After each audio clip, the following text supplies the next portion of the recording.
মক্কা নগরীতে সিআইপি শেখ নবীর সংবর্ধনা।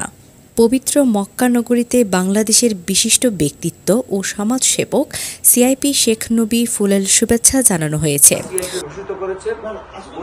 আমাদের বাংলাদেশের একটা সম্পদ, এটা বাংলাদেশে উনি একটা শেখ নবী ফাউন্ডেশন করেছেন, যে ফাউন্ডেশন উনি নিজের অর্থায়নে চালান।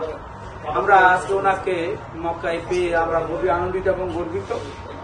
উনি গত 2 তারিখ উমরা হজ পালনের উদ্দেশ্যে মক্কায় আগমন করেন এবং আগামী 9 তারিখ পবিত্র মদিনা শরীফ জিয়ারতের জন্য রওনা হবেন। সিআইপি শেখ নবী সপরিবারে উমরা হজ পালনে মক্কায় অবস্থান করেছেন। এই সুযোগে মক্কায় অবস্থানরত বাংলাদেশি ব্যবসায়ী সম্প্রদায়ের পক্ষ থেকে ওনাকে সংবর্ধনা ও ফুলেল শুভেচ্ছা জানানো হয়। মহোদয় ওনার সপরিবারকে নিয়ে আমাদের কাফলা ট্রাভেল জোনের মাধ্যমে মক্কায় মুকাররমা এবং মদিনায় মুনাওয়ারা সফরে এসেছেন।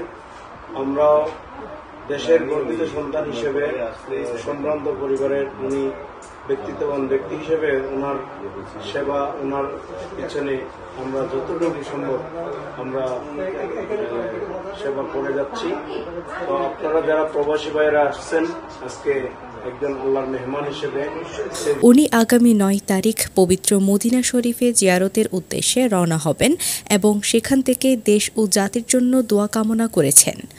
সংবর্ধনা অনুষ্ঠানে উপস্থিত ছিলেন মক্কার আল মদিনা খেজুর দোকানের মালিক আলহাজ মোহাম্মদ এনামুল হক চৌধুরী, মোহাম্মদ হাসান, হেদায়েতুল ইসলাম, মোহাম্মদ ফারুক, মোহাম্মদ জামাল উদ্দিন, মোহাম্মদ বেলাল এবং মাওলানা হেলাল চিশতি।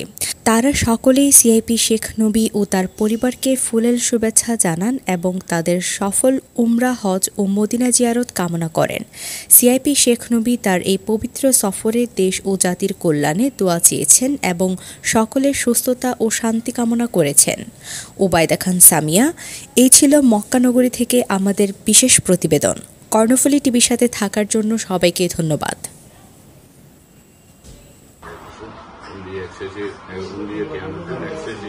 অথবা ব্যাংকের মাধ্যমে যদি ফুসন থাকো তাহলে সরকার আল্লাহ ভালো আর পাবলিক আল্লাহ ভালো। তাই আমরাই ধন্যবাদ জানাই, আর প্রবাসী ভাই যারা আছে তারাও ধন্যবাদ জানাই। আর এখান যদি এত বড় একটা প্রোগ্রাম যদি আরো ব্যবসায়ীর পক্ষ আর আমরাই